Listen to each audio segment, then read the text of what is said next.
Eccoci, buongiorno a tutti, sia ai colleghi sia anche agli studenti e ai docenti quindi, delle scuole superiori, visto che facciamo in collaborazione anche con loro. Oggi parleremo di un argomento che fino a una settimana fa era praticamente già come dire, pervaso la nostra vita e che in una settimana praticamente quasi scomparso dai radar per effetto del conflitto bellico tra Russia e Ucraina che ci sta, diciamo, in qualche modo che sta impattando sulla nostra vita in modo abbastanza importante. Oggi quindi modero l'intervento che prende appunto il nome di Statistica Ufficiale Open Data per l'analisi degli impatti della pandemia in Friuli Venezia Giulia. Lo faccio all'interno del contenitore di Divagando, quindi farò un brevissimo intervento, brevissimo perché vorrei lasciare il più possibile tempo sia diciamo alle presentazioni ma anche e soprattutto alla discussione che speriamo di innescare grazie alle presentazioni.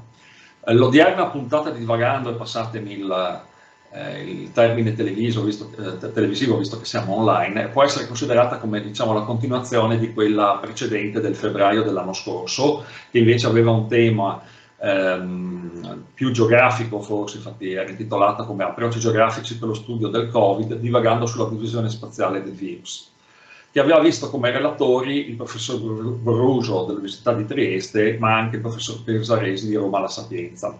Tra l'altro vi ricordo che se siete interessati all'argomento potete vedere quel webinar, il podcast, quindi la registrazione, sulla pagina del laboratorio Guido Barbina della nostra università. Vi ho messo il link alla pagina dove ci sono i video di Divagando proprio nella chat qualche minuto fa.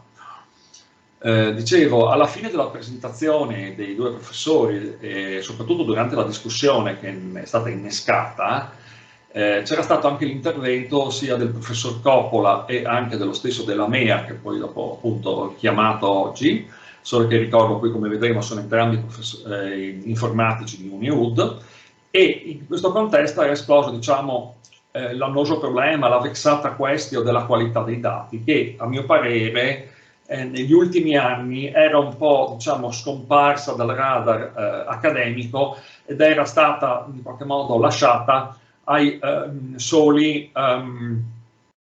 istituti nazionali di statistica e ovviamente all'interno dell'Unione Europea al coordinamento dell'Eurostat.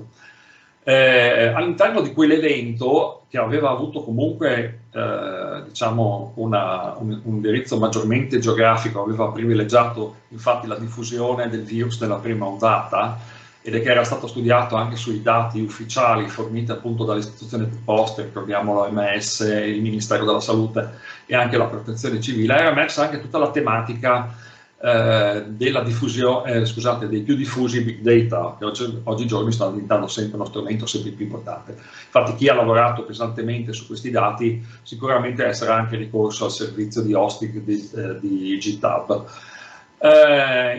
Infatti, fin dalla prima ondata dell'infezione, quindi stiamo parlando dell'inizio del 2020, si è assistito praticamente a una pubblicazione quasi giornaliera di dati relativi ai contagi, all'ospitalizzazione, ai decessi, sotto forma di open data che erano rielaborabili e quindi anche visualizzabili a proprio piacimento.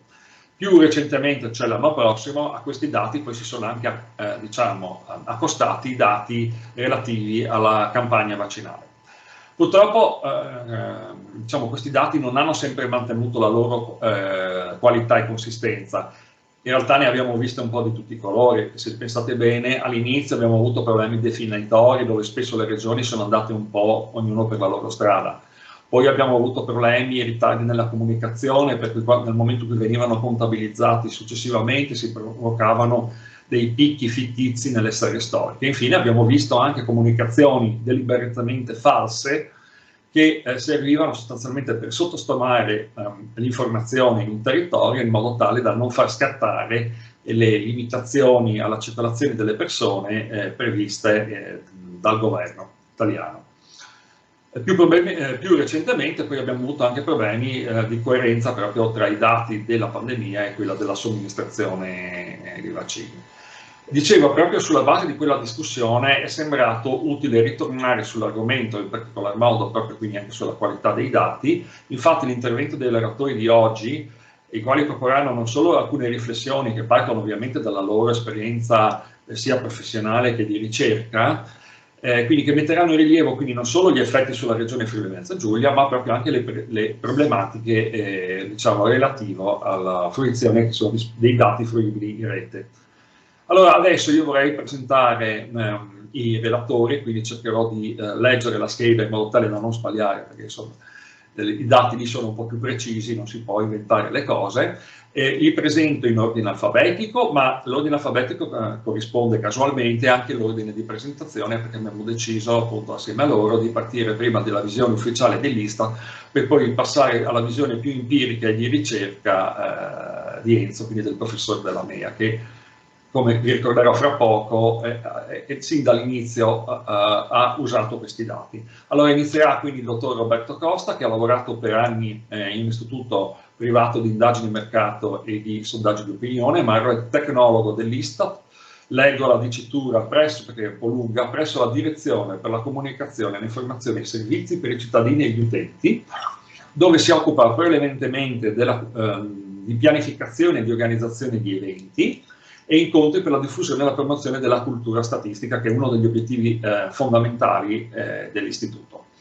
Infatti coordina la partecipazione dell'Istat presso diciamo, eventi e regioni piuttosto noti, quali ad esempio il Trieste Next, Let's Storia e anche Fereclos, che è invece diciamo, un progetto di open schooling. È stato anche professore a contratto per i corsi di metodi statistici per la ricerca socio-economica presso l'Ateneo di Trieste. Seguirà invece, come secondo relatore, il professor Vincenzo Della Mea, che invece è docente di informatica medica presso il nostro Ateneo, nonché responsabile del laboratorio di informatica medica, telemedicina e sanità del Dipartimento di Scienze Matematiche, Informatiche e Fisiche. Ha contribuito a fondare la Società Scientifica Italiana di Informatica Biomedica, di cui è stato anche vicepresidente fino all'anno scorso. Tra i suoi temi di ricerca ci sono sia l'analisi di immagine da microscopio, sia le classificazioni biomediche, anche in prospettiva di un loro impiego in sistemi di machine learning. Per quanto riguarda invece le tematiche che sono più legate in qualche modo all'oggetto del discutere di oggi, il professor Della Mea, oltre ad aver studiato i metodi per contrastare le fake news, che sappiamo aver fatto diversi danni, no? L'immagine diciamo, pubblica della pandemia, invece si è anche occupato, ha avuto anche un ruolo diciamo, più divulgativo attraverso la creazione di pagine web sull'evoluzione della pandemia, pagine web che poi sono state recuperate, quindi c'è una collaborazione continuativa sin dalla prima ondata con il Messaggero Veneto, e quindi molti di voi lo conoscono per quello, perché hanno letto sicuramente spesso e volentieri il suo nome associandola a dei grafici dell'evoluzione statistica. Allora, la presentazione degli interventi, ci siamo concordati per degli interventi da 20 minuti, io lascerei alle domande specifiche sull'intervento subito dopo ciascun intervento, quindi domande specifiche mie ma soprattutto vostre. Invece domande più carattere più generale, anche diciamo anche più meno incentrate, quindi più a latere, sulla seconda parte del webinar, che riguarda proprio le divagazioni sul tema in oggetto. Come anticipato andiamo a partire dal dottor Costa, che ci metterà in luce, ci dimostrerà come durante la pandemia l'Istat ha attivato tutta una serie di azioni per assicurare la continuità, la qualità e la pertinenza della sua produzione statistica. Questo l'ha fatto sia introducendo delle tecniche di acquisizione sostenibile per la raccolta dei dati, ma soprattutto con delle metodologie innovative per l'utilizzo di nuove fonti informative. Allora a questo punto io pregherei Roberto di condividere le slide, quindi le altre persone prego di chiudere la telecamera in modo tale che sia tutto schermo. Ecco, adesso dovrei farlo automaticamente comunque. E ti lascio anche la parola ricordandoti che se hai problemi posso intervenire proiettando io le slide. Prego. Eccomi qua. Ringrazio per l'invito e saluto tutti i partecipanti a questo webinar che spero sia per tutti voi interessante.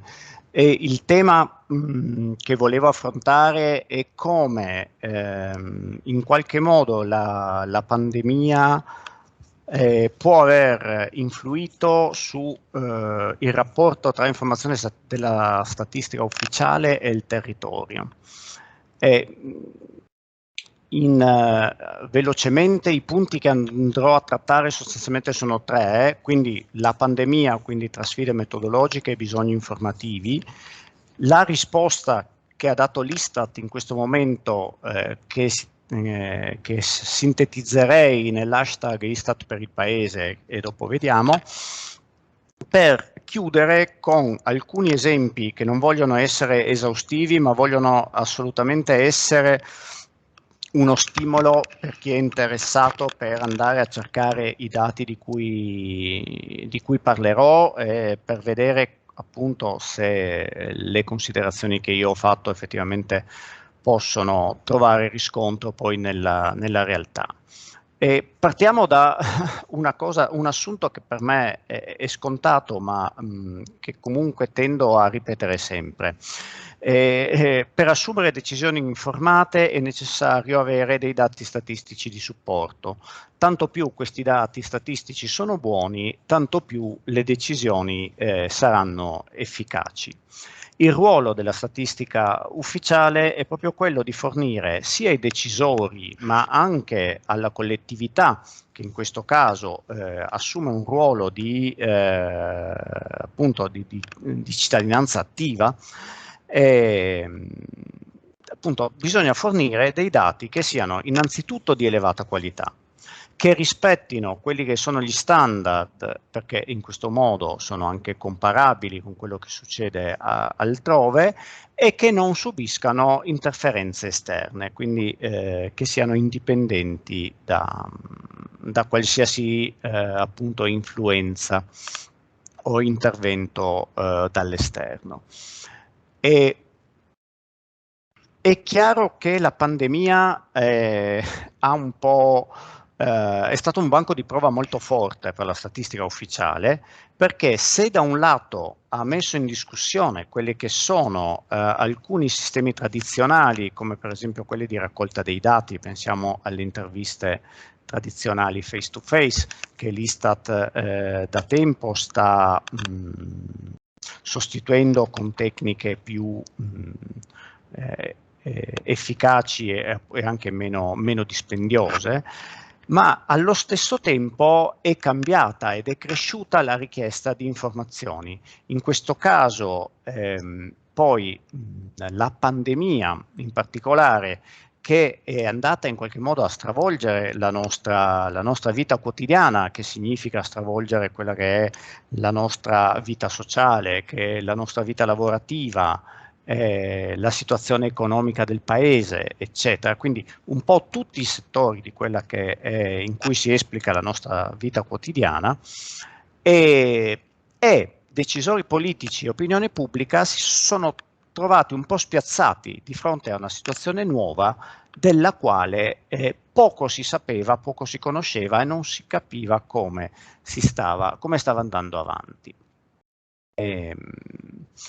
Per questo motivo abbiamo ricevuto molte richieste che, come vi dicevo, hanno riguardato un po' tutto, quindi dalla discussione sui decessi a quelli che sono stati gli impatti sull'economia. Non dimentichiamoci che il lockdown ha portato alla chiusura di attività economiche.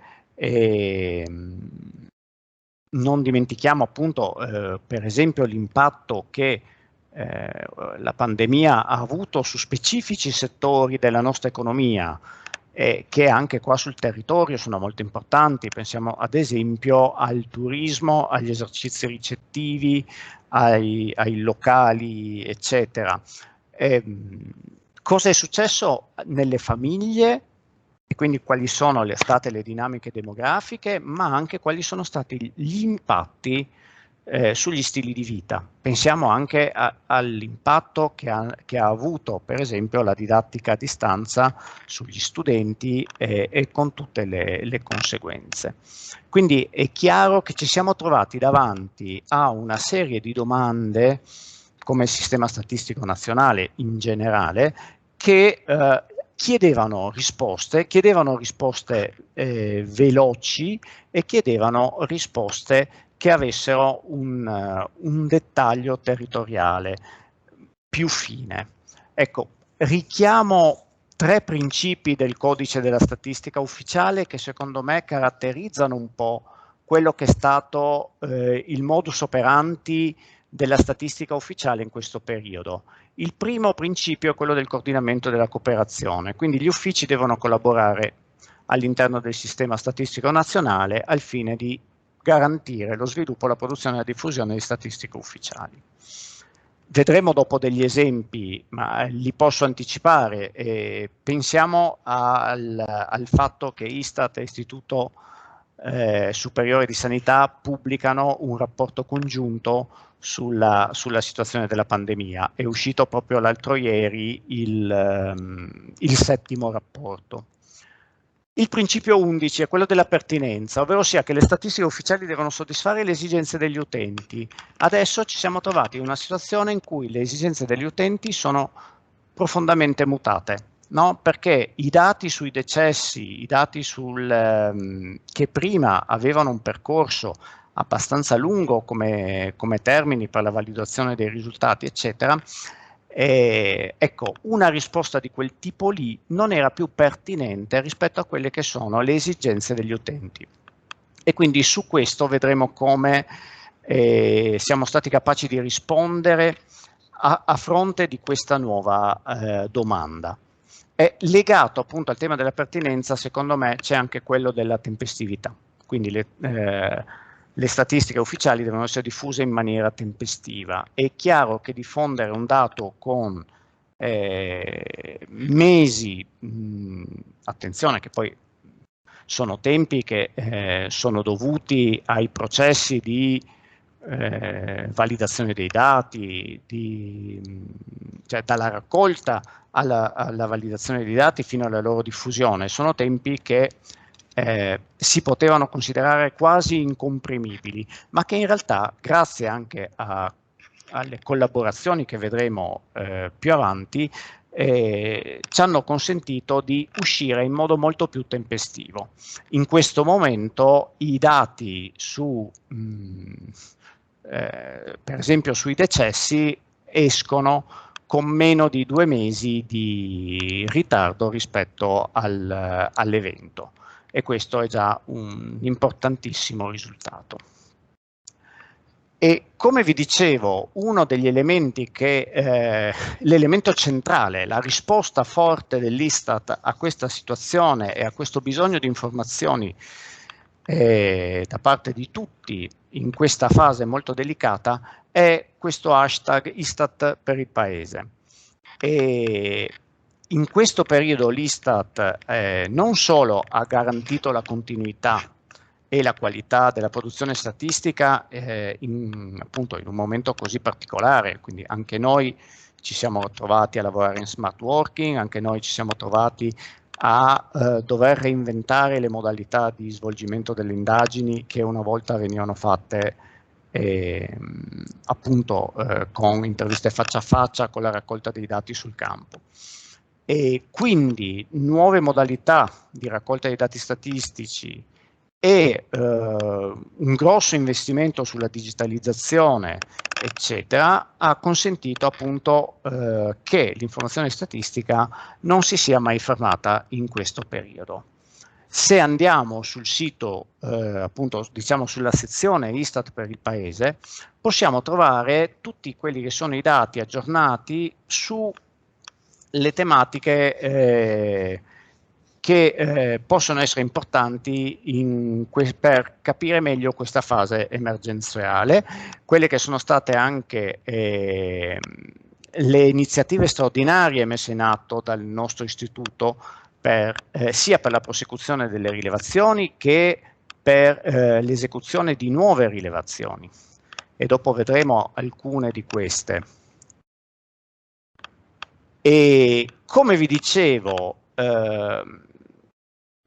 una delle parole chiave che io ho pensato è sinergia.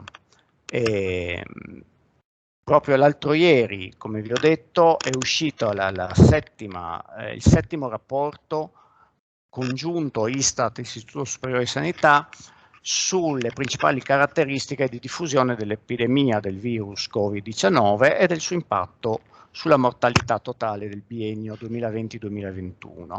Contestualmente, e questo è un risultato a mio avviso estremamente importante poi per chi vuole fare delle analisi molto più dettagliate, sono stati rilasciati i dati sui decessi giornalieri per tutti i comuni italiani aggiornati fino a dicembre 2021. Quindi a inizio marzo, come vi dicevo, siamo con 2 mesi, diciamo a 2 mesi dall'evento, sono usciti già i decessi giornalieri per tutti i comuni. Quindi capite che per capire la diffusione della pandemia sul territorio, questa informazione qua rappresenta un punto di partenza sicuramente molto importante. Ecco, partiamo dai decessi.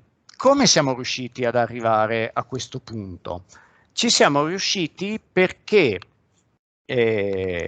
abbiamo proceduto con l'integrazione di quelle che sono le notifiche di cancellazione di fonte anagrafica, quindi dall'anagrafe nazionale, con i dati sui decessi che risultano all'anagrafe tributaria. L'incrocio di questi archivi ci ha consentito, a distanza appunto, dicevo, di 45 giorni rispetto alla data degli eventi, di produrre una base dati di mortalità giornaliera a livello comunale.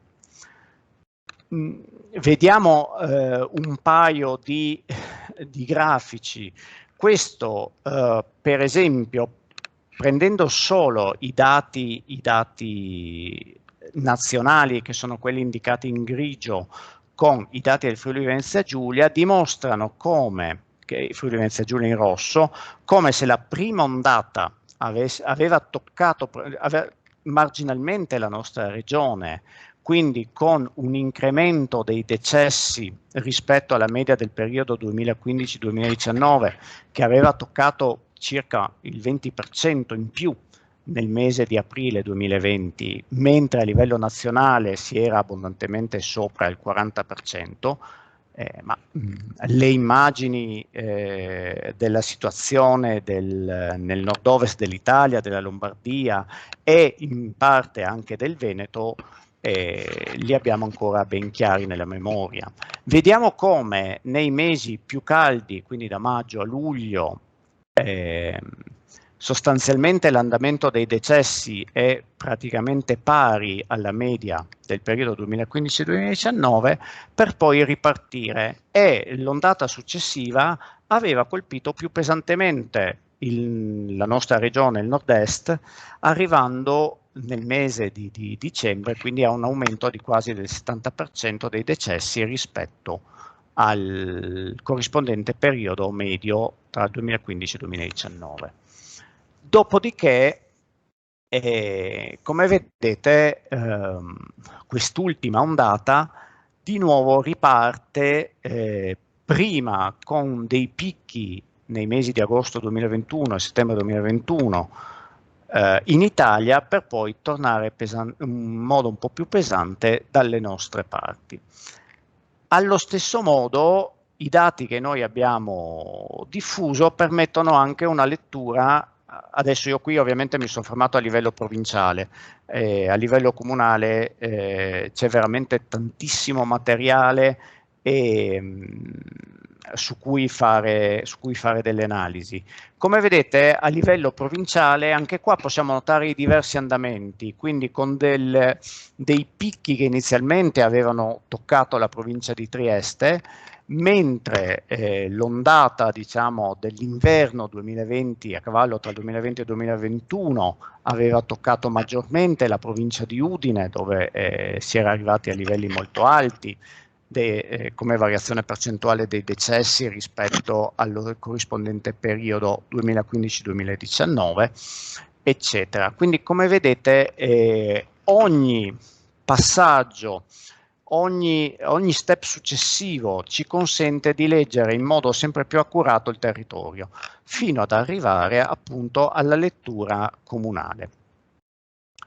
Il tema dei decessi chiaramente è quello che aveva il maggior impatto emotivo, ma era evidente che una situazione come quella creata, che si era venuta a creare con le chiusure generalizzate, con il lockdown, eccetera, era chiaro che era una situazione che metteva sotto forte pressione l'intero sistema economico del paese, con tutte le conseguenze. Per questo l'Istat ha messo in piedi uno sforzo, a mio avviso, eccezionale per condurre prima 2 rilevazioni sulla situazione e sulle prospettive delle imprese durante l'emergenza sanitaria. La prima è stata fatta tra l'8 e il 29 maggio e la seconda tra il 23 ottobre e il 16 novembre del 2020 e successivamente una rilevazione sulle situazioni e prospettive delle imprese dopo l'emergenza sanitaria Covid-19 che è stata svolta alla fine dell'anno scorso tra il 16 novembre e il 17 dicembre.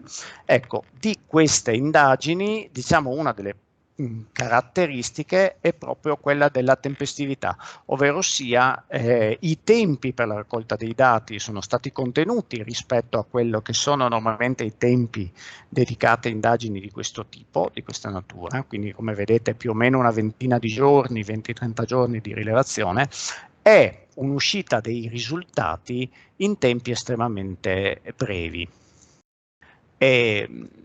Così anche qua, a titolo di esempio, vi ho portato un paio di grafici per vedere come le varie misure messe a disposizione degli operatori economici sono state utilizzate. Come vedete, ecco, in rosso trovate i dati della prima rilevazione, in grigio quelli della seconda. Come vedete in Friuli Venezia Giulia lo strumento della cassa integrazione guadagni quindi, è stato usato di meno rispetto alla media nazionale, mentre al contrario si è fatto un maggiore ricorso alle ferie obbligatorie o altre misure temporanee per la riduzione dei costi. Anche in questo caso, come vedete, nella prima ondata, dove poi c'erano state le chiusure generalizzate, il ricorso a questi strumenti è stato superiore rispetto alla fase successiva, in cui un minimo di aperture erano rimaste e di conseguenza c'è stata meno necessità di questi strumenti. Un dato giusto per vedere anche cosa è uscito dalla rilevazione sulle prospettive delle imprese dopo l'emergenza. Abbiamo chiesto ad esempio qual era la variazione percentuale del fatturato registrato nel periodo giugno-ottobre 2021 rispetto al corrispondente periodo del 2020.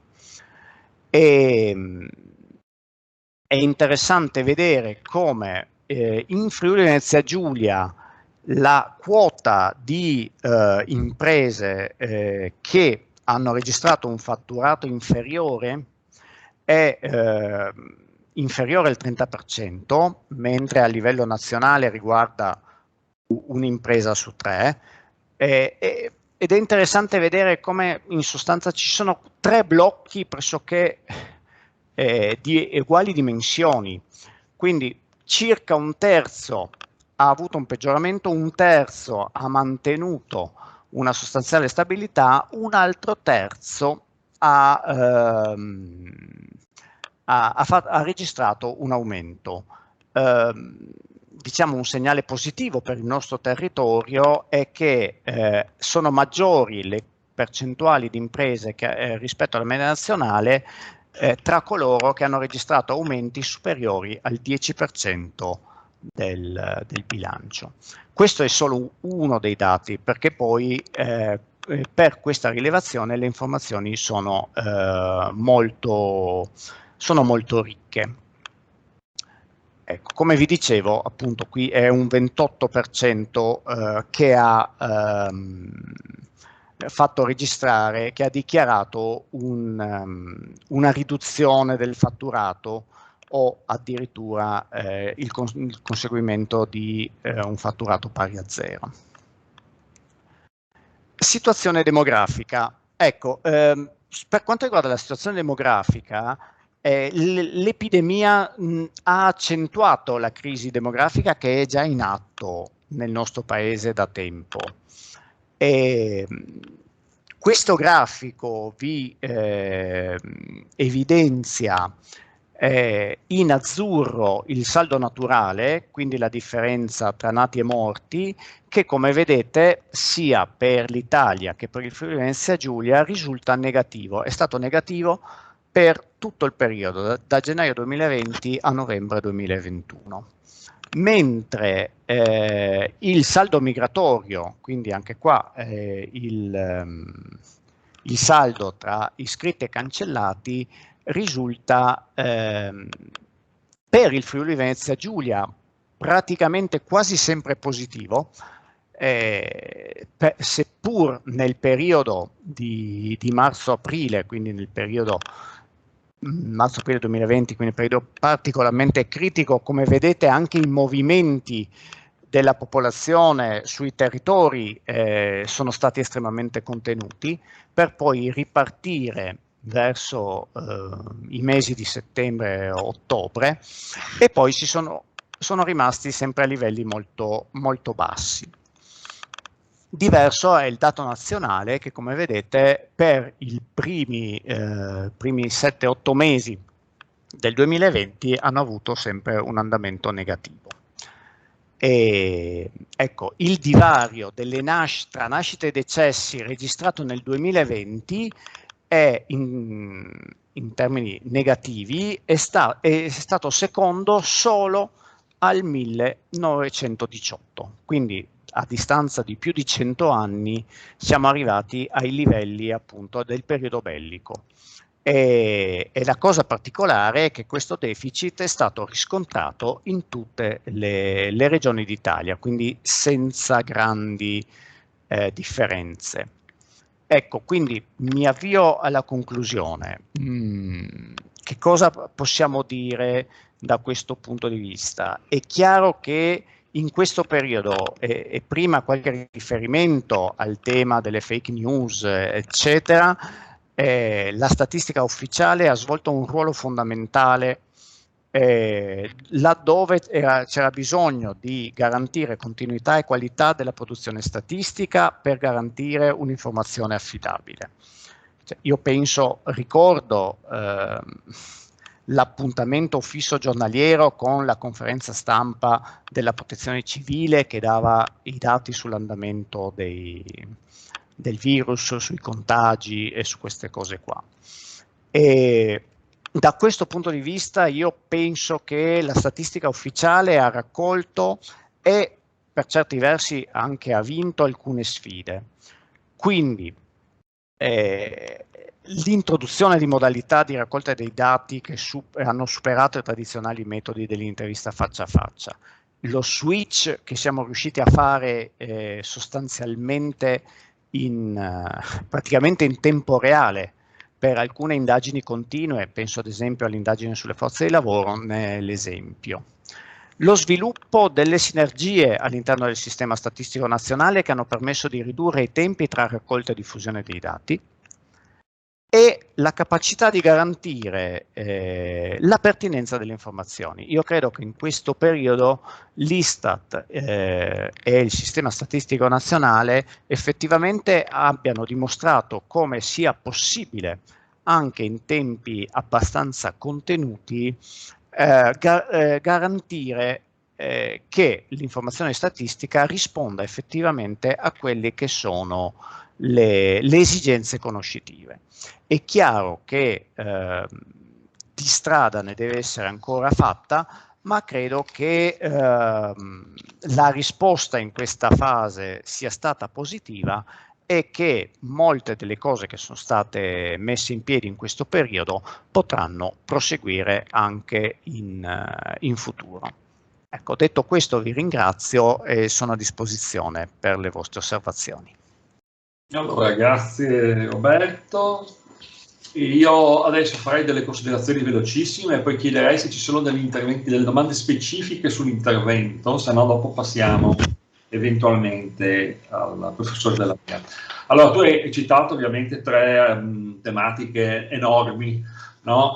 Allora, tralasciando diciamo le seconde due che sono assolutamente importanti, soprattutto poi magari per uno statistico economico, per un geografo economico, quindi pandemia e economia, in cui diciamo, i dati della rilevazione Istat vanno ad integrare quelli delle rilevazioni fatte in camere di commercio, perché anche le camere di commercio hanno fatto indagini per vedere se c'è stata una riduzione in termini di lavoro, eccetera. Banalmente presso l'Università di Udine l'abbiamo fatto anche noi per rilevare se gli studenti lavoratori avevano avuto una contrazione di orario di lavoro, cosa che effettivamente ha avuto. Ovviamente non parlo nemmeno degli aspetti demografici, perché si apre una voragine, no?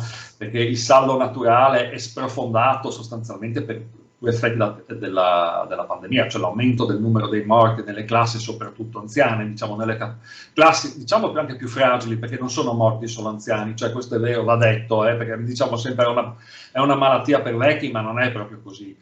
E soprattutto poi è stato dato un ennesimo duro colpo, oserei dire, alla fecondità delle donne, quindi in età feconda, andando a diciamo, portare il numero di figli per donne in età feconda a valori minimi storici. D'altra parte capite che fare un bambino in questo periodo non è sicuramente una scelta facile. Quindi è chiaro che l'associazione di questi due componenti ha aperto una voragine, ma in realtà di un fenomeno che è già preesistente.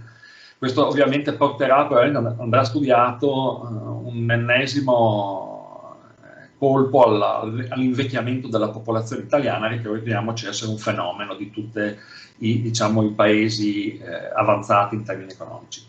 Ritorno però per dire una cosa velocemente, perché io questa cosa quando Istat ha fatto così ho detto, beh cavolo, sono proprio d'accordo che non succede sempre, voglio dire.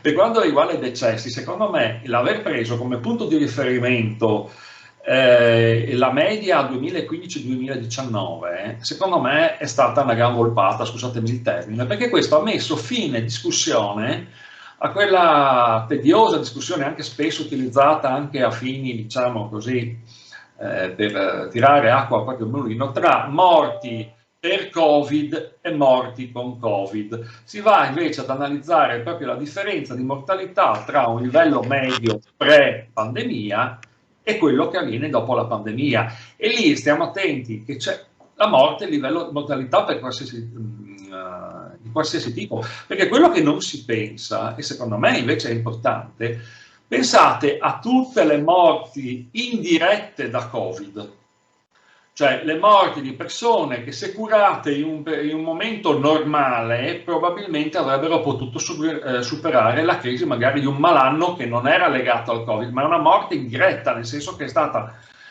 chi ha avuto dei parenti dentro gli ospedali, io mi riferisco a Udine, ma mi hanno detto a Trieste era la stessa cosa, nel periodo caldo, nei due periodi caldi, la prima ondata e la seconda, sa benissimo il livello di disorganizzazione media che c'era dentro l'ospedale, non è una cosa che era scritta su tutti i giornali, cioè si viveva la giornata, per cui è probabile che anche rimandando anche poi interventi o anche analisi cliniche, ad esempio tipicamente quelle che ti permettono anche di verificare l'esistenza di un problema di tipo appunto legato a un tumore, prima viene fatto più possibilità di sopravvivenza hai, questo spostandone nel tempo hai sicuramente dato una mano, quindi ci sono anche tutte le morti indirette da Covid, senza perdere se è morto con Covid o per Covid. Facendo così secondo me l'Istat ha risolto il problema in modo molto elegante, ponendo fine a questa discussione. Allora adesso io vedo, mi sembra di vedere che ci sono delle ridotto accesso a cure per altre patologie, certo, questo è ovviamente ridotto accesso per altre patologie comporta una morte che non è legata al Covid, ma legata, passatemi al termine disorganizzazione, al termine problematica dell'organizzazione in quel momento, sono assolutamente d'accordo. Adesso volevo chiedere se qualcuno vuole manifestarsi in video per fare una domanda su questo intervento. Penso di vedere l'intervento dell'uomo del ponte, vedo solo il ponte, ecco, vedo anche l'uomo del ponte. Prego Andrea. Sì, una brevissima richiesta. Roberto Costa prima faceva riferimento a azioni messe in campo dinanzi alla chiusura delle attività dovute alle restrizioni e faceva l'esempio del ricorso alla cassa integrazione oppure nel caso del Friuli maggiormente alle ferie obbligatorie o altri istituti. Volevo capire se la situazione del Friuli, che è ricorsa meno alla cassa integrazione, è in linea con altre regioni, ad esempio del nord Italia, se ci può essere una lettura comparativa a livello anche nazionale, oltre al dato Friuli e totalità media italiana. Grazie. Allora, queste cose le avevamo viste anche in occasione della presentazione dei dati sulle prime uscite dei dati del censimento dell'industria. Da quel punto di vista, se non ricordo male, effettivamente questa era una tendenza che si caratterizzava nel nord-est in particolare. Molto probabilmente adesso quella era un'indagine campionaria su un settore, una fetta specifica di imprese con determinate dimensioni. Quello che a mio avviso importante da quell'indagine era proprio cogliere come le imprese avevano reagito di fronte a una serie di strumenti. È chiaro che le imprese che erano riuscite a proseguire la propria attività, no? Per far fronte alle nuove richieste di sicurezza negli ambienti di lavoro, eccetera, avevano utilizzato determinati strumenti. Quelli che avevano chiuso o praticamente quasi azzerato le attività avevano fatto un maggiore ricorso a altri istituti, come per esempio la cassa integrazione, no? Quindi c'erano alcune differenze.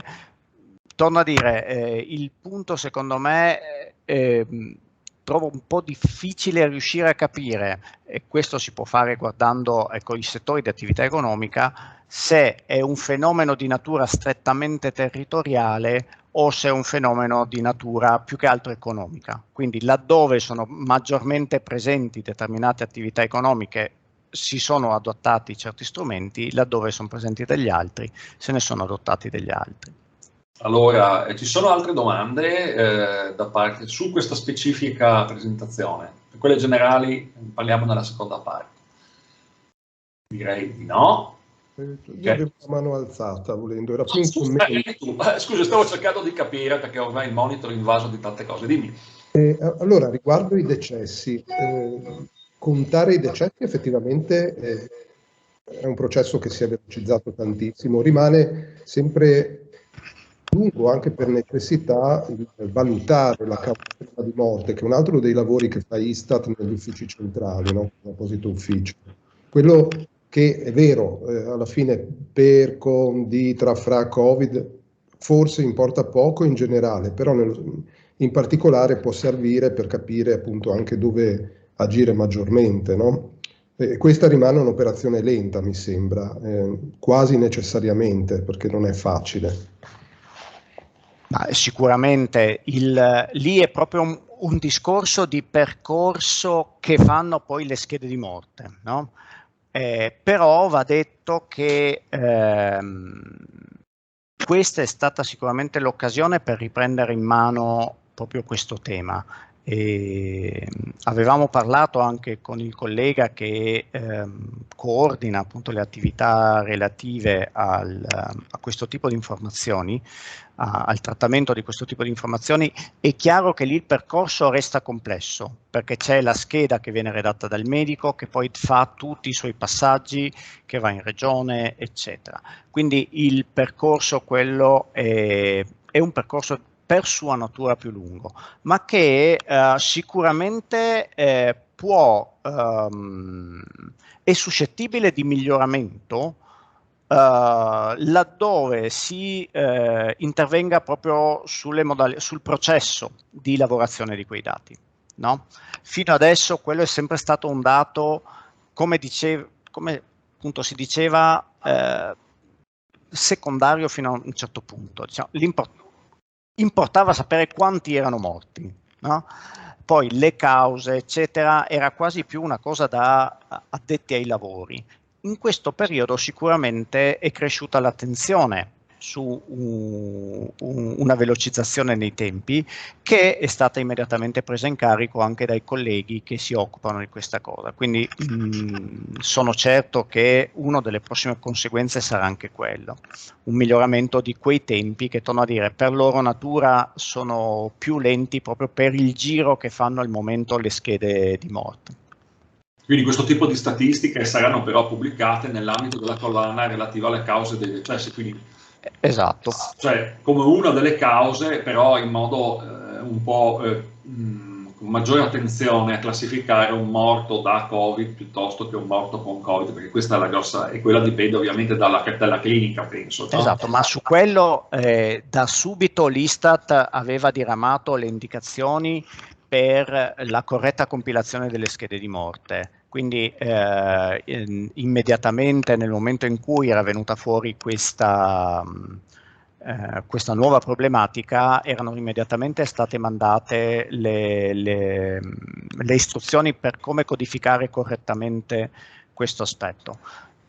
Poi sappiamo benissimo, qui si parla in generale, parlando di cause di morte, sappiamo che c'è una causa primaria, no? E poi ci sono le concause, ma ecco, da quel punto di vista nulla è cambiato rispetto a quello che era il modello delle schede di morte, ecco.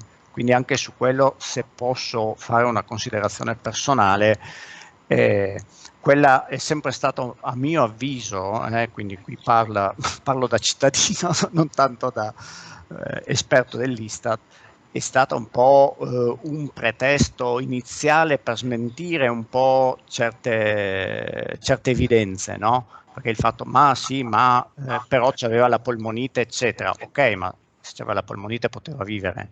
Se ha avuto una causa che ha fatto precipitare la polmonite, ecco, quindi su questo aspetto, ecco, però qui entriamo, ecco, nelle opinioni personali e non tanto nel tecnico. Ma immagino che comunque questo tipo di direttive sarà preso in sede internazionale, cioè Istat si seguirà quello che verrà dettato da Eurostat, che decide assieme a tutti gli stati membri dell'Unione Europea, perché sennò non abbiamo più la coerenza non abbiamo più la confortabilità spaziale all'interno dell'Unione Europea, ma l'Unione Europea è la prima ad essere interessata alla confrontabilità dei fenomeni socio-economici sul loro territorio.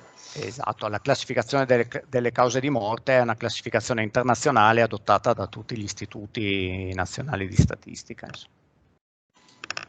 Bene, Vincenzo, già che ci sei, sei già in postazione, allora tocca a te. Va bene. Chiedo intanto di condividere le tue slide. Ti chiedo solo una cosa, hai un microfono probabilmente vicino al vestito, quando ti sposti sentiamo un po' di rumore, o no? No. Allora la sedia. Cercherò di non muovermi. Allora, dicevo, con il tuo intervento si passa da quello, diciamo, che è la visione comunque della statistica ufficiale, nel nostro caso era Istat, che comunque, ricordiamoci, è a capo del SISTAN, cioè del Sistema Statistico Nazionale. Passiamo quindi da questa visione a quella più prettamente operativa e di ricerca, che è quella, diciamo, di tutti i lavori che ha condotto il professore Della Mea, che, come ho già detto, produce in modo continuativo le serie storiche relative ai principali aggregati della pandemia per capire la sua evoluzione, e poi diciamo di ricaduta il Messaggero Veneto anche ve li propone con una certa cadenza regolare. Prego, a te la parola. Appunto, come ampiamente ormai presentato, questa presentazione io cercherò di descrivere abbastanza sinteticamente Open Data, che di fatto sono statistica istituzionale, anche se non di Istat, come ho usato per alcune esperienze appunto questi Open Data, in particolare riferiti alla situazione del Friuli Venezia Giulia, di cui mi sono occupato e continuo a occuparmi, anche se in modo appunto abbastanza leggero, ogni volta che è necessario. Per cui un cenno alle fonti, dopo un'introduzione al concetto di Open Data, un cenno a come li sto usando e anche qualche esempio di problemi di qualità che si sono verificati appunto negli ultimi 2 anni.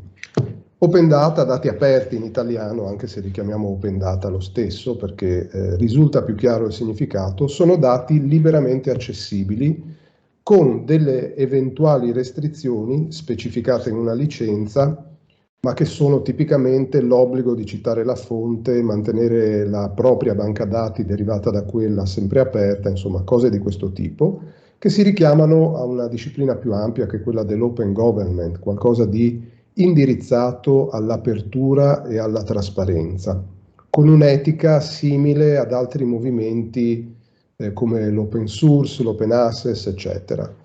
Open Data servono per il giornalismo basato sui dati, che è un qualcosa che sta iniziando finalmente a comparire come abitudine. Sugli Open Data qualcosa ci dice anche Agid, che ha anche sviluppato un portale che raccoglie gli Open Data della pubblica amministrazione. Il governo effettivamente persegue o dovrebbe perseguire politiche di Open Data e li definisce anche, per esempio, dicendo che è necessario che sia prevista una licenza che preveda l'utilizzo da parte di chiunque in formato disaggregato. Pubblicare la media di o il conto totale di eccetera non è Open Data. Open Data è pubblicare il dato grezzo che altri possono aggregare secondo modi e diciamo così obiettivi che possono essere diversi appunto da quelli del produttore, accessibili con tecnologia digitale, in formati aperti, eccetera, eccetera. Ecco, riguardo il Covid, dal 7 marzo ancora, prima ondata 2020, la Protezione Civile ha cominciato a rilasciare i dati aperti sull'andamento della pandemia, includendo ovviamente anche i pochi giorni precedenti a quella data. È tutto su GitHub, come anche altri dati aperti che che menzionerò dopo, con una licenza che prevede appunto la menzione della fonte, in un paio di formati utilizzabili in modo automatico. Cosa intendo questo? Sono formati che possono essere elaborati senza bisogno di fare strani copia e incolla, datamenti, eccetera, eccetera. Il CSV, che chiunque può scaricarsi, aprire in Excel e provare a guardare i dati grezzi, e JSON, che invece è più adatto ai programmatori che possono prendere i dati ed elaborarli appunto via software, con una cadenza di aggiornamento giornaliera che all'inizio era fissata dopo la conferenza stampa e poi è stata anche anticipata leggermente, con una certa variabilità di orario. Io fin da poco dopo, diciamo così, metà marzo, ho iniziato a creare automaticamente dei grafici relativi al Friuli Venezia Giulia, pescando proprio da questi dati. Innanzitutto da quelli che vi ho appena menzionato riguardo la pandemia, e poi pian pianino anche con gli altri dati relativi ai vaccini che sono comparsi dopo, più altre cosette, mettiamola così. Nel fare ciò ho usato anche dati esterni, per esempio Istat per la popolazione nelle varie regioni in Italia, poi anche per le fasce di popolazione. Ho usato anche dati che non nascono aperti, ma che sono riuscito, diciamo così, ad aprire, per esempio, i picchi di presenza nei pronto soccorso della regione. Se vi ricordate, a Udine abbiamo avuto problemi in un paio di periodi, no? Lo scorso novembre 2020, e poi è successo anche a fine inverno, c'erano picchi di accesso al pronto soccorso difficili da gestire. E a quel punto ho cercato di capire, passando per il sito della regione dove si vede lo stato dei pronto soccorso. Dal punto di vista tecnico ho un processo che viene lanciato automaticamente da Chrome, per chi diciamo ha idea di che cosa si tratta. Questo processo scarica automaticamente le ultime versioni dei dati in più tentativi prima dell'ora di rilascio definita formalmente, che è quella della conferenza stampa, perché a volte escono prima, allora cerco di scaricarli prima. Dopodiché ci sono degli script PHP che leggono i dati e costruiscono i grafici usando una libreria appunto per i grafici. L'indirizzo è quello, è una pagina pubblica, non so da quanti visitata, comunque è lì. Questi dati poi dai primissimi giorni di aprile 2020 sono stati usati dal Messaggero Veneto.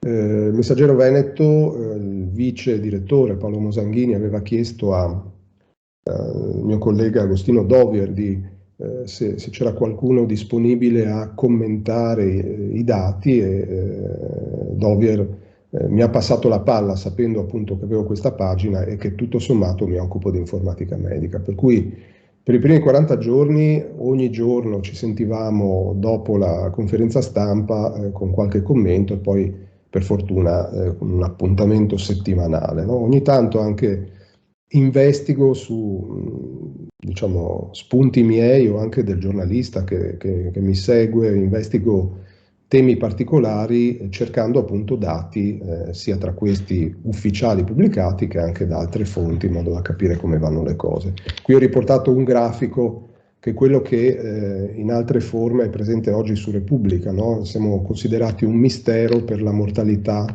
più elevata che il resto d'Italia, no? E in effetti è difficile capire perché. Noi abbiamo un'altra fonte di open data specifica della regione, ed è la mappa della protezione civile regionale, no? Quella che capita spesso di vedere anche pubblicata sui giornali, no? Questa esiste da fine marzo 2020, comprende anche la possibilità di scaricare i dati. Comune per comune ci dà gli attualmente positivi e quelli positivi presi in carico dal Dipartimento Prevenzione, quelli in quarantena, i decessi e la prevalenza rispetto alla popolazione comunale, insomma. Su questi dati torno dopo. E poi la questione vaccini. Al 31 dicembre, se non sbaglio, è cominciato anche il rilascio di open data sui vaccini, non dalla Protezione Civile, ma dal commissario straordinario, anche qui su GitHub, o meglio appunto, inizialmente avevano iniziato a rendere pubblica solo una dashboard, bella, ben configurata e tutto, ma non c'era la possibilità di scaricare direttamente i dati. Di questo per qualche giorno, diciamo così, se ne è occupata un'associazione che appunto un'associazione culturale che diciamo così lavora attorno agli open data, si chiama OnData appunto, che con un po' di trucchi era riuscita a estrarre i dati della dashboard e metterli a disposizione della comunità sempre su GitHub. Qui sono solo un paio di esempi di cose fattibili con quei dati, no? Per esempio prima, seconda e terza dose nelle varie regioni, con in giallo il Friuli, no? E anche gli utilizzi. Mentre sulla destra c'è l'andamento dei vaccinati e anche della terza dose, insomma, Italia e Friuli. Ok, questi sono di base gli open data più diretti cui possiamo accedere e sicuramente istituzionali, anche se non diciamo così coordinati bene come quelli di Istat. Infatti possiamo chiederci se va tutto bene, no? Va tutto bene, lo dico da utilizzatore. Io sono uno di quelli che dagli open data, dalla disponibilità di dati liberamente accessibili ed elaborabili, appunto riesce a fare qualcosa. Allora, la premessa è che comunque pubblicare Open Data in una condizione di emergenza è cosa buona innanzitutto, è difficile, soprattutto è difficile farlo bene, perché in generale sono cose che pretendono tempo, mentre appunto è stato fatto tutto di corsa. Costa prima diceva appunto che insomma è stata una gran cosa, probabilmente sì, però appunto qualche problemino di qualità anche c'è stato nel corso del tempo. I dati pubblicati hanno subito evoluzioni sia per la loro qualità che per le tipologie disponibili, si sono arricchiti man mano, soprattutto quelli relativi ai vaccini, anche con degli aggiustamenti in corso d'opera di cui in linea di massima si veniva avvisati per tempo. Gli utilizzatori come me, ce ne sono tanti, hanno interesse tipicamente a incrociare i dati, no? Prendere i dati da una fonte, cercare di capire quali sono le cose in comune con altri dati, anche dati esterni, in modo da produrre qualcosa di nuovo. Ma perché ciò sia fattibile, ovviamente ciò che i dati hanno in comune deve essere rappresentato in modo omogeneo e quantomeno compatibile. Questo discorso rimane un pochino vago, ma subito vedremo cosa intendo. L'altro punto interessante, i dati su pandemia e vaccini sono ospitati su GitHub, che in realtà sarebbe una piattaforma fatta per il software più che per i dati, però va bene anche per i dati perché permette di notificare problemi, suggerimenti, eccetera, in modo strutturato. Gli interessati, la comunità degli interessati, contribuisce anche evidenziando i problemi dei dati. È una parte di quel lavoro collaborativo che permette di produrre buoni open data. Allora, adesso una piccola carrellata di questioni, no? Innanzitutto, per chi ha lavorato con questi dati, una cosa che appare subito evidente è la diversa granularità che si ha per le due entità geografiche di maggiore interesse, le regioni e le province.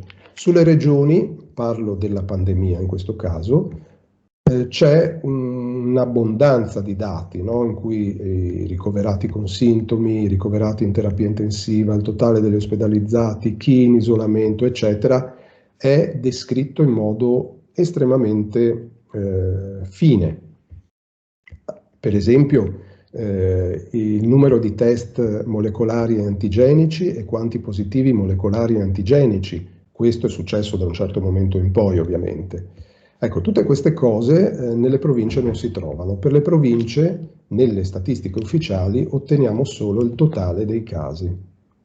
Nonostante, appunto, è probabile che le regioni comunichino lo stesso tipo di dati all'Istituto Superiore di Sanità che settimanalmente produce un report di sorveglianza integrata dove ci sono anche i dati delle province e anche più raffinati.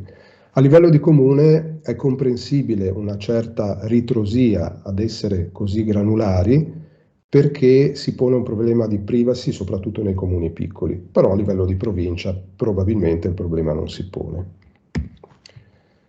In vari momenti ci sono state incongruenze nei dati, per esempio i dati cumulativi che per definizione dovrebbero crescere o rimanere uguali hanno avuto degli andamenti negativi. Qui ho preso solo degli spezzoni dalla sezione Issues di GitHub.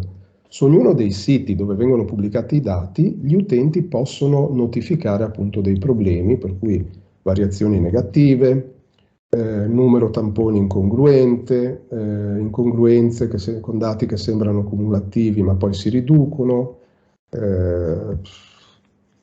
dati contrastanti di giorno in giorno. Ecco, tutte queste cose prendiamole come critiche ma anche come contributi alla qualità dei dati, mettiamola così.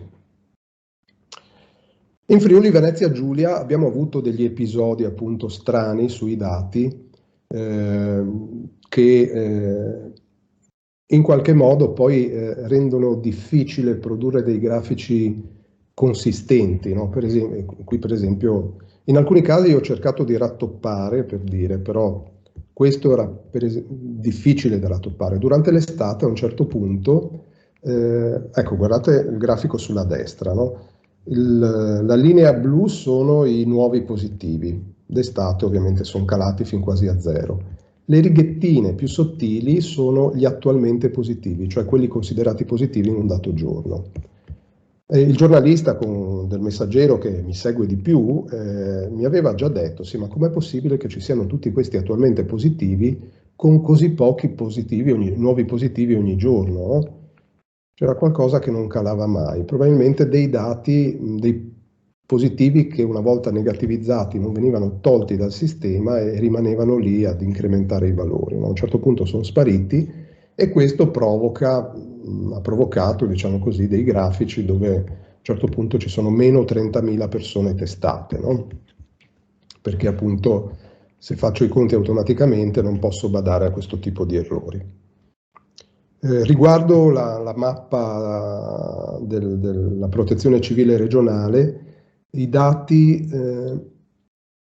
che inizialmente erano aggiornati quasi quotidianamente, pian pianino hanno perso la loro sistematicità, si sono anche un po' disallineati tra di loro. A un certo punto non era più possibile capire cosa stava succedendo realmente, eppure la mappa veniva vista e guardata anche dai cittadini per capire la situazione del proprio comune. No? A un certo punto il capo della protezione civile regionale ha detto nessuno ci manda più i dati e quindi noi abbiamo i dati fermi, in quel caso il 15 febbraio.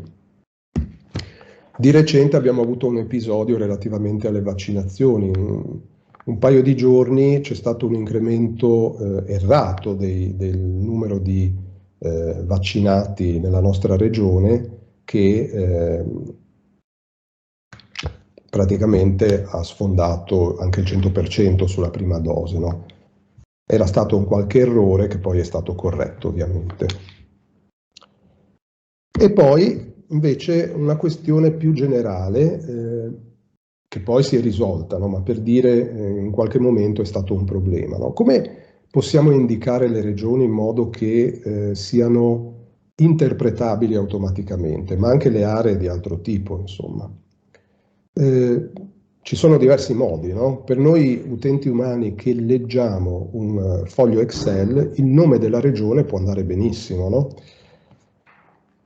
Però questo non va sempre bene quando devo elaborare automaticamente. Ogni regione ha un suo codice Istat numerico e questo può anche andare bene a meno di un problemino che, se non sbaglio, è stato risolto, che è quello che avete citato subito dopo. Nei file di cui vi ho parlato sono comparse delle abbreviazioni a 3 caratteri. Noi siamo ovviamente FVG, però c'è ABR, BAS, CAL, eccetera, e poi ci sarebbe il modo, che qui avrei dovuto evidenziare in grassetto, ci sono anche dei codici standard presi dalla nomenclatura delle unità territoriali statistiche che definiscono in modo preciso le varie, appunto, entità che ci interessano.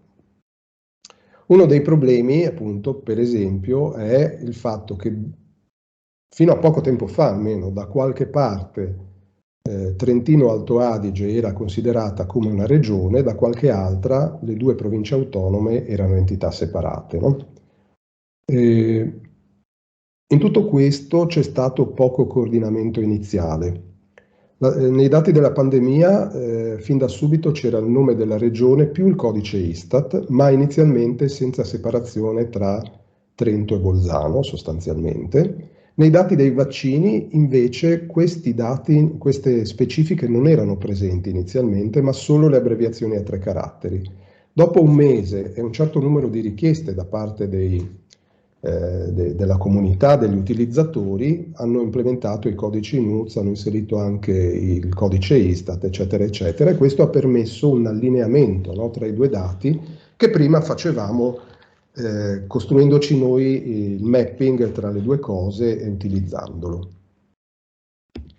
Qual è l'origine di questi problemi? È sicuramente difficile da identificare, però appunto i dati sulla pandemia provengono dalle regioni, che tra l'altro su alcuni aspetti non hanno dei comportamenti uniformi, no? Per esempio non è cruciale, ma cosa vuol dire tamponi effettuati, a che ora del giorno viene preso il dato.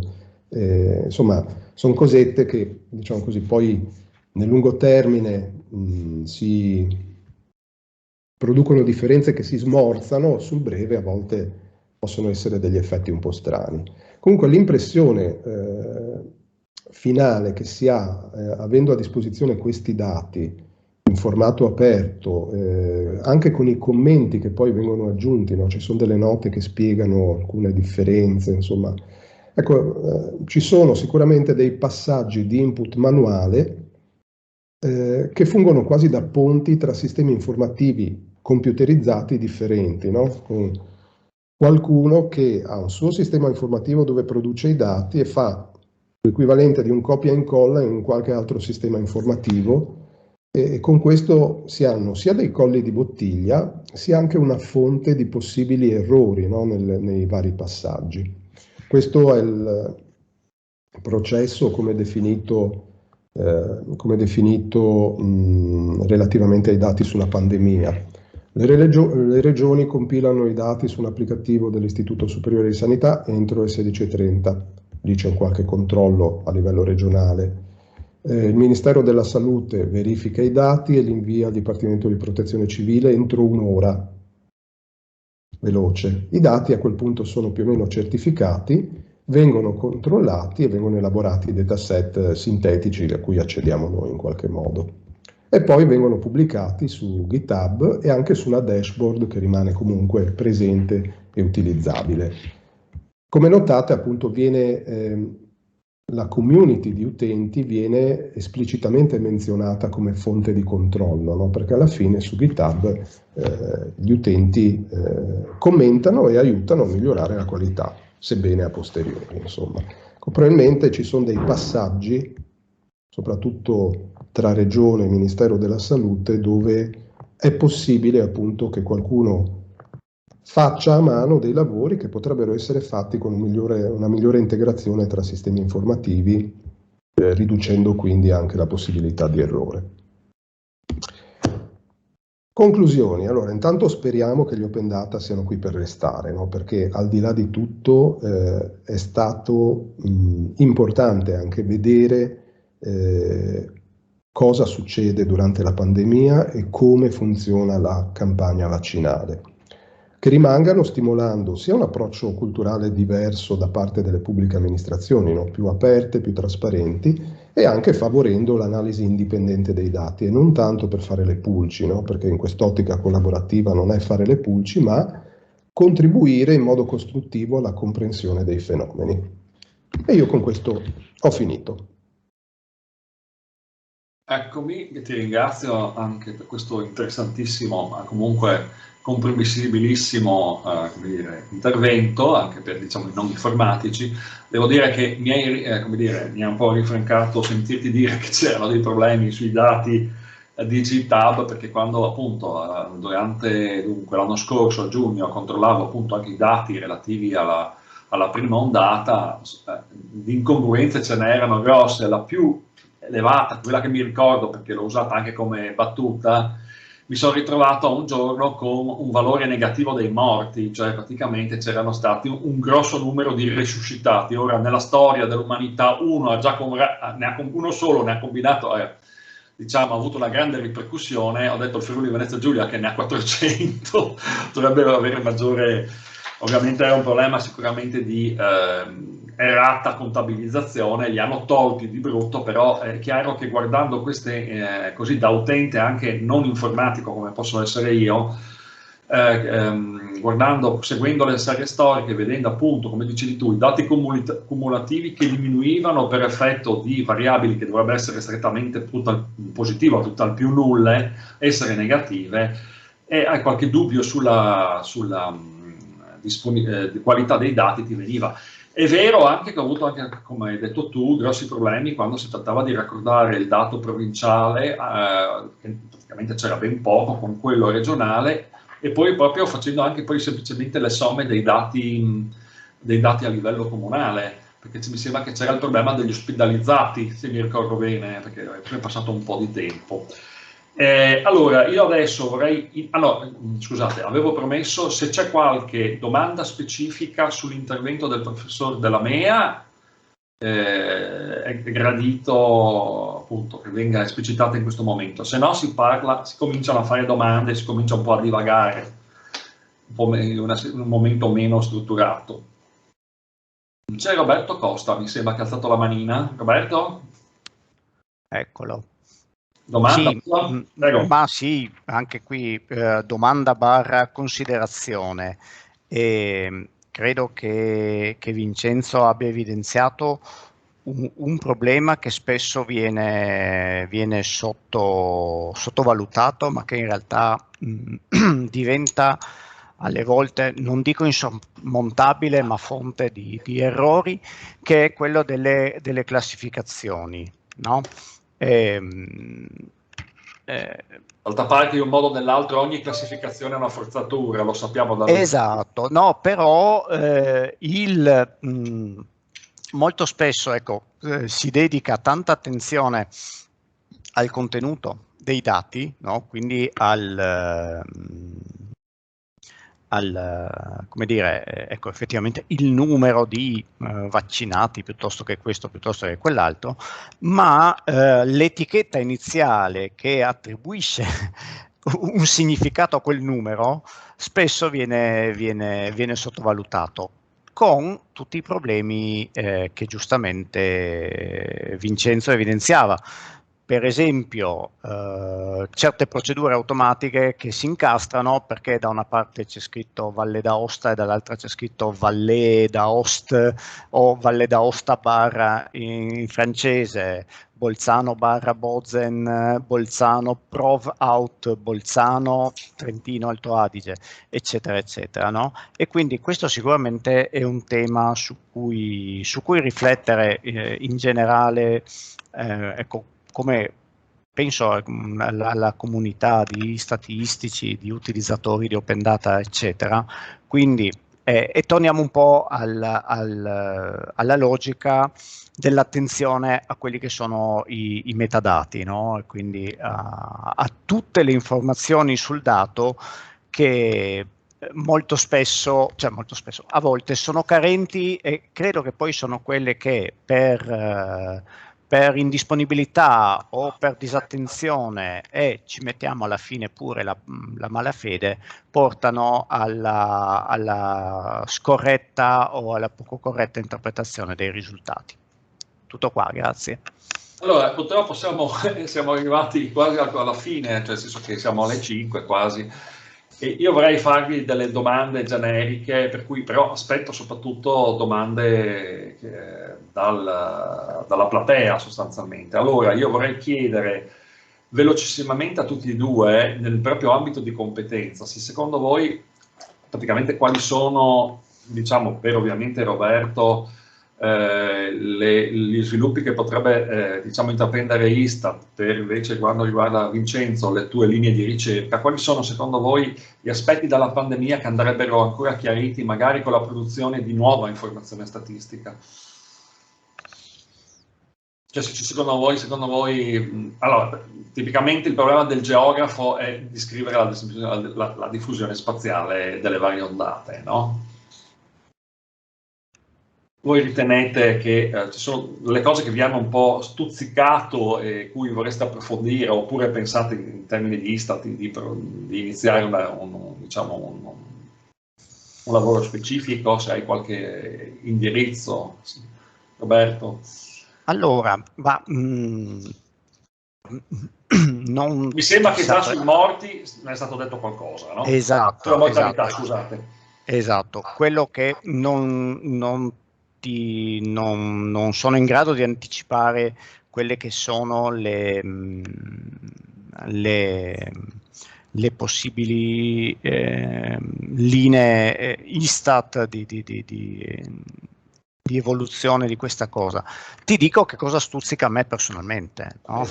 Ecco, a me personalmente ci sono tutta una serie di tematiche che sono legate, come dicevamo prima, al tema dei decessi, no? Quindi le cause di morte, e secondo me sarà inevitabile immaginare in un futuro, nel momento in cui usciranno quelle informazioni, un filone di analisi molto approfondito su quell'aspetto.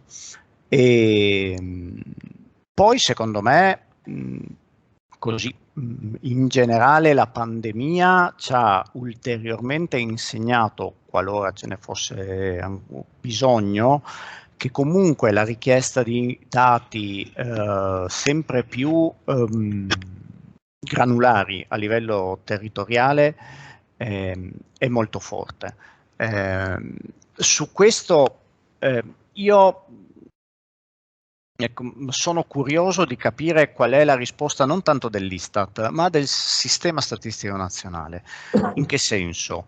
Nel senso che sappiamo che l'Istat può fare tutta una serie di attività che sono di interesse nazionale, no? Quindi tutte le cose che sono di interesse particolare, che ne so, magari legate a specifici territori, legate a specifiche problematiche che possono interessare territori, porzioni di territori, sono di competenza di altri.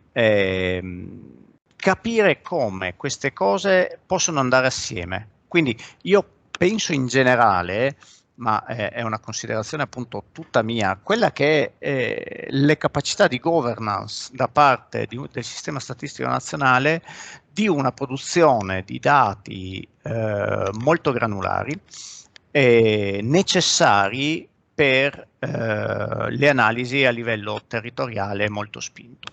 No? Quindi questo secondo me è un insegnamento secondo me che la pandemia ci dà. Differenziati, no? Il nostro sistema, cioè dare dell'interfaccia dei web GIS con la possibilità di utilizzare questi dati anche agli utilizzatori, farsi le mappe direttamente, un po' quello che avete fatto con l'incensimento. Esatto, sì. Diciamo che poi lì andiamo poi sugli strumenti, no? Sugli strumenti di analisi, di lettura, di interpretazione. È chiaro che anche quello che ha presentato Vincenzo rappresenta come a fianco alla statistica ufficiale ci sarà una produzione di statistica, no? Che non è la statistica ufficiale, intesa come la statistica prodotta dagli enti preposti ma che costituirà sicuramente una grossa parte dell'informazione statistica che circolerà, no? E da questo punto, a mio avviso, ecco, ben vengano queste iniziative, perché quanto più si fa pressione e si sottolinea l'importanza di utilizzare con determinati criteri le informazioni che circolano, con diciamo con un minimo di deontologia, se vogliamo usare parole importanti, sono fondamentali, perché altrimenti ognuno è in grado di dire tutto. Sappiamo benissimo che i numeri, se torturati, confessano sempre, e di conseguenza ecco, sbandierare numeri per sostenere tesi da una parte e dall'altra diventa poi uno sport in cui poi in generale, ricordiamoci quello che ho detto all'inizio, le statistiche servono ai decisori per compiere delle scelte informate. Se le informazioni sono sbagliate, sono fuorvianti, eccetera, le scelte che vengono prese sono sbagliate. Tutto qua. Okay, passiamo, prego Enzo, se hai qualcosa da dire anche tu. Allora, diciamo, io per ricerca mi occupo di altre cose, per cui anch'io ho un interesse più particolare, più personale, e anche per me, per esempio, mi piacerebbe capire meglio perché qua in Friuli si muore di più, per esempio, no? Penso che avrebbe un risvolto anche molto, dal punto di vista della stampa, ti chiamerebbero più volte. Non c'è una risposta semplice di nessun tipo, non è che siamo i più anziani, non siamo quelli che fanno più tamponi, non siamo i peggiori dal punto di vista del sistema sanitario, neanche questo si può dire, no? Probabilmente è un insieme di concause difficili da identificare. Riguardo la questione appunto del torturare i numeri, se i numeri sono di buona qualità e sono pubblici, il torturatore può essere anche smentito dagli altri, questa è una cosa importante, no? E volevo aggiungere anche una cosa che appunto non ho inserito prima nel discorso, ma riguardo la qualità dei dati, la pubblicazione di dati aperti, eccetera. Istat lo fa istituzionalmente come suo, diciamo così, compito proprio e lo fa bene.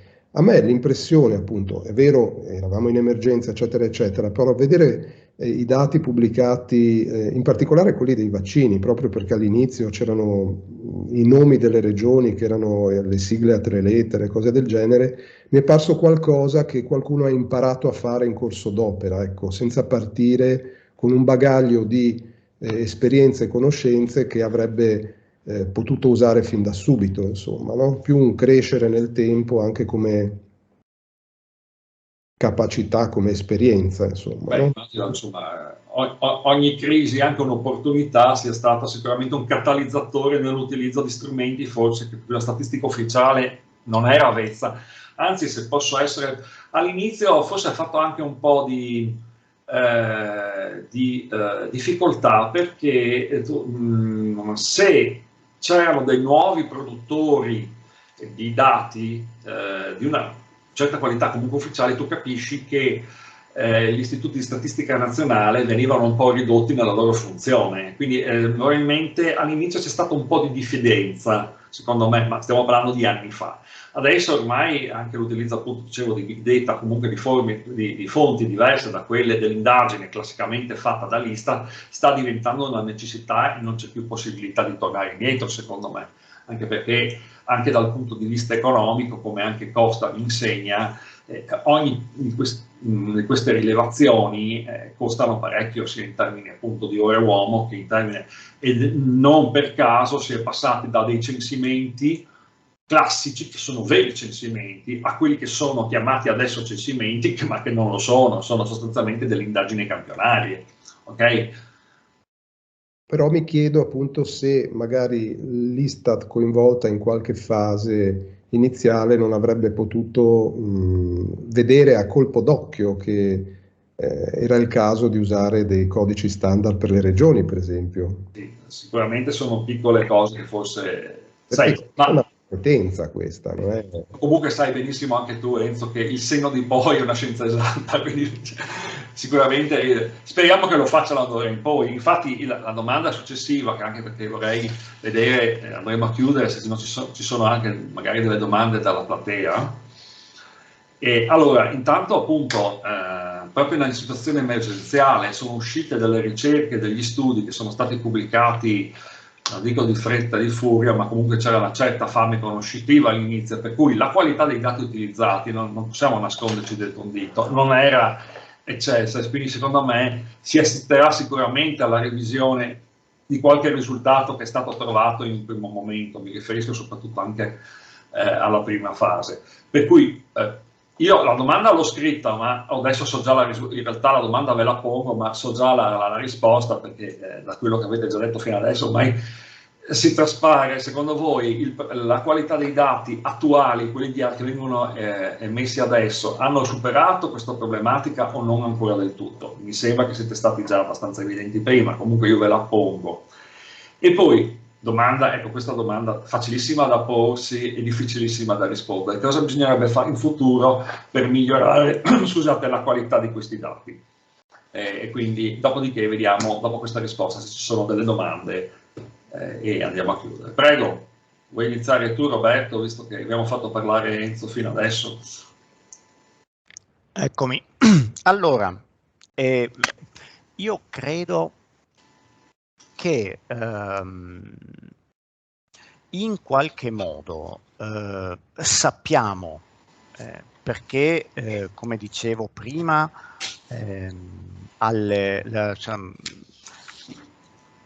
in alcuni casi i tempi richiesti per la validazione, il controllo dei dati, eccetera, hanno dei tempi che sono spesso incomprimibili e che in questa fase abbiamo cercato di comprimerli il più possibile. È chiaro che nel momento in cui si utilizzano strumenti differenti per dare dei risultati, ci possano essere dei pezzi di processo da perfezionare, eccetera. Io credo che la statistica, forse anche per questo che mi sono appassionato di queste materie, abbia l'enorme pregio di dire da subito che quello che sono i suoi risultati possono essere affetti da errore, e che possono essere affetti da errore, e ti dice anche più o meno quanto e perché. No? Direi, scusa, ti interrompo qua, perché direi che la ragione di esistere della statistica è l'errore, perché se no saremo dei deterministi, saremo dei matematici, quindi esatto. Di conseguenza, ecco, io quello che posso dire è che sicuramente credo che ho trovato poi anche proprio sul nostro sito il comportamento corretto da fare è nel momento in cui si rileva un errore, che ci può stare, perché voglio dire, abbiamo detto prima, arrivano 10 schede di decessi che si erano dimenticati di metterli dentro, e si mettono dentro, quindi improvvisamente c'è un picco di 10 che non c'erano dall'altra parte. Quello che deve essere chiaro, secondo me, ed è uno dei principi che sta nel codice della statistica ufficiale, è la trasparenza, no? Quindi che sia chiaro il percorso che viene fatto, che sia chiaro il processo che sta dietro alla pubblicazione di un risultato, e che laddove si riscontri un errore, come l'Istat fa, per fortuna non spesso, grazie a Dio sbagliamo poco, ma laddove si riscontra un errore anche piccolo, si fa la rettifica, si dice abbiamo ripubblicato le tabelle relative a quei risultati perché ci siamo accorti di un inghippo. Quindi da questo punto di vista, secondo me, trasparenza nei processi e trasparenza nei risultati e in quello che viene dopo. Questo è il principio che secondo me deve condurre tutto quanto.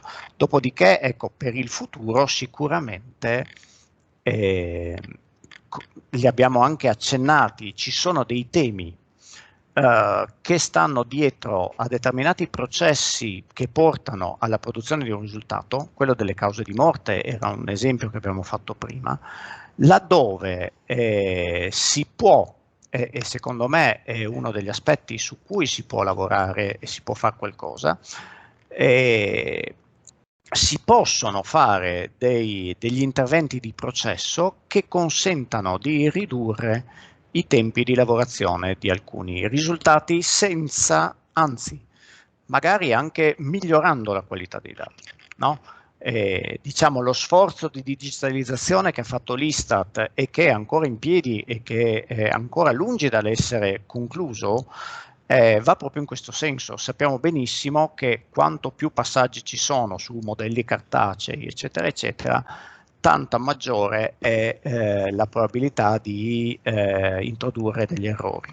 Di conseguenza, laddove si riescono a migliorare, informatizzare questi processi, secondo me, migliore è la qualità dei dati e più tempestiva è la produzione dei risultati e la loro diffusione. Ecco, ti ringrazio. Passiamo la palla quindi a Enzo. Prego. Ecco, sicuramente l'integrazione tra sistemi informativi aiuta a ridurre i problemi di qualità, almeno quelli di un certo tipo, perché effettivamente non si consuma tutto nell'errore fatto su carta. Penso di non aggiungere molto altro, se non chiedermi se appunto questa tempestività dei dati è sempre così importante nei termini cui siamo abituati. Cioè, io non so se abbiamo bisogno di guardare giorno per giorno cosa succede. Questa era una cosa che avevo detto fin dall'inizio, no? Giorno per giorno abbiamo tutte quelle fluttuazioni statistiche che non dovrebbero interessare. Tant'è vero che si usava la media mobile, no? Per eliminare, perché se non è avvezzo non riesce a capire.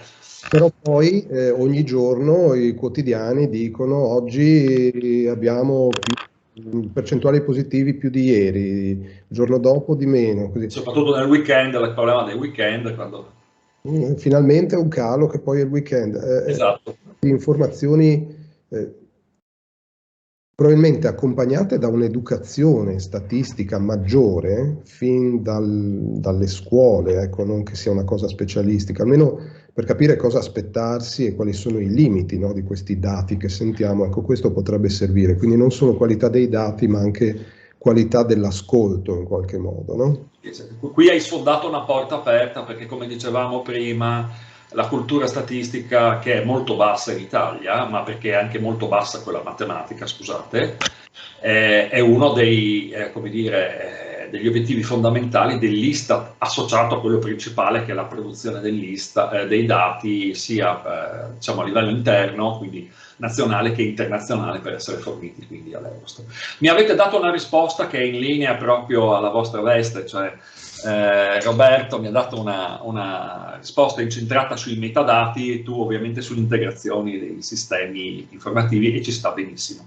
Allora, siccome siamo già alle 17:14, devo dire che la discussione per me è stata interessantissima, non mi sono neanche accorto che stavo andando via così il tempo. Vorrei chiedere a tutte le persone che sono collegate, sia i colleghi, ma anche gli studenti, non fatevi problemi, magari avete una perplessità, stiamo nella zona di divagando, quindi si può andare anche a latere rispetto al discorso principale, al mainstream.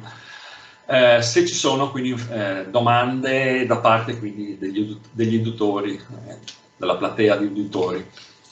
Più che altro è una divagazione. Sarebbe magari sarebbe interessante utilizzare anche gli open data e tutto quello che abbiamo a disposizione per cercare di incrociare le patologie pregresse, oltre che magari l'età anagrafica, quant'altro, ma anche la territorialità, che potrebbe avere una certa importanza in alcune zone, per cercare di capire effettivamente quali potrebbero essere le categorie da proteggere di più, quali potrebbero essere le patologie pregresse che magari ti fanno rientrare in qualche precedenza sulle vaccinazioni. Ci siamo ritrovati in un'emergenza che certamente, se ce l'avessero raccontata un mese prima, ci saremmo messi a ridere. E cerchiamo di sfruttare la situazione orribile che c'è stata per migliorare il nostro futuro, per essere magari più preparati, per capire come reagire a una possibilità futura. Grazie. Grazie a te. Se c'è qualche considerazione da parte vostra? I dati in forma aggregata comunque vengono pubblicati dall'Istituto Superiore di Sanità a proposito delle comorbidità più frequenti, fasce di età, eccetera, no? Per cui in forma aggregata su quando stare attenti a seconda di come si sta, più o meno sappiamo. Però anche qui probabilmente servirà del tempo per comprendere quello che è successo in questi 2 anni. Sì, secondo me si potrebbe fare delle indagini, diciamo, su territori campione, magari utilizzando tipo regioni che hanno vasti dataset come il Friuli Venezia Giulia. Insomma, io dico sempre agli studenti che la nostra cartella sanitaria è gestita sostanzialmente da Insiel, ha più dati, probabilmente ci conosce meglio rispetto, non so, all'anagrafe del comune, insomma. Quindi secondo me in sistemi sanitari molto avanzati e molto informatizzati questo dovrebbe essere sicuramente più possibile, fare almeno degli esperimenti per verificare, come al solito. Ovviamente Vincenzo mi insegna, con integrazione anche di altri sistemi informativi emerge proprio l'informazione latente, che questo è il nostro obiettivo, cioè far emergere nuove informazioni. Ci sono altre domande dagli uditori che io comunque adesso, scusate, non l'ho fatto prima, ringrazio per la loro presenza.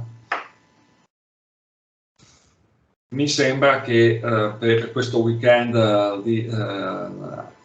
di statistica e soprattutto di Covid, sia, anche perché, come dicevo, è sparita dai radar dell'informazione. Ti lasceranno in pace per un periodo, Vincenzo?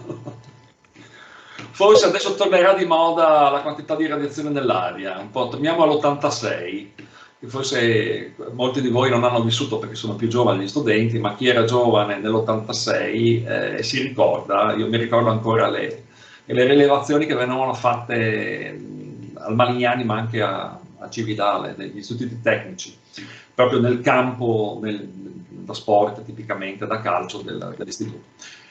Bene, allora... foglia larga. Come?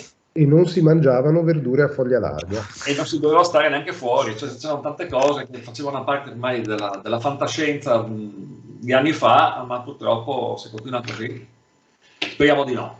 Allora, io ringrazio soprattutto, prima di tutto, i nostri due, il dottor Roberto Costa e il professor Vincenzo Della Mea, per essere intervenuti e soprattutto per aver fatto anche due contributi che avevano un livello anche divulgativo, in modo tale che fosse comprensibile anche ai nostri studenti, sostanzialmente. Quindi li ringrazio sempre, perché abbiamo sempre anche una finalità didattica. Ringrazio tutte le persone che si sono collegate, ovviamente. Vi rimando quindi a questo punto al prossimo evento di Divagando, che, come è stato anticipato, dovrebbe essere finalmente, perché forse vedersi ogni tanto fa anche di meglio, in presenza. E comunque ricordo che all'indirizzo che ho messo all'inizio della chat ci sono non solo di tutte le puntate, ci sono nelle puntate precedenti sul Covid, ma tutte le puntate di Divagando che sono state registrate dal professor Amaduzzi. Andrea, vuoi dire qualcosa, prego, in chiusura? Ringrazio naturalmente i due relatori e il collega Zacomer per la sua abile conduzione del pomeriggio, e l'invito appunto è un appuntamento in presenza il primo aprile, e poi però ci rivediamo su Divagando anche la prima venerdì di maggio per l'ultimo appuntamento dell'anno 21-22, e poi riprenderemo in autunno. Grazie ancora a tutti i presenti e grazie ai relatori soprattutto.